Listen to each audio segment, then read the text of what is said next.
دفاع و مجاهدین و علماء کرام و بزرگوارایی که در این سمیناری پرمیمنت و پربرکت شرکت کردند و حضور آوریشان از صمیم قلب خیر مقدم میگویم. الله رب العزت هر قدمشان در حسنات روز قیامت حساب می‌دهد.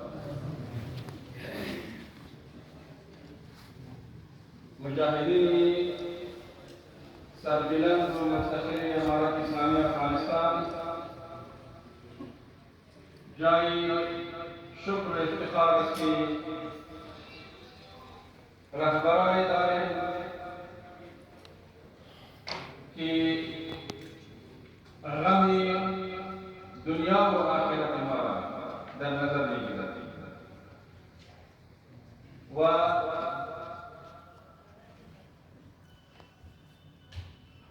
افتخار امارت اسلامی افغانستان در طول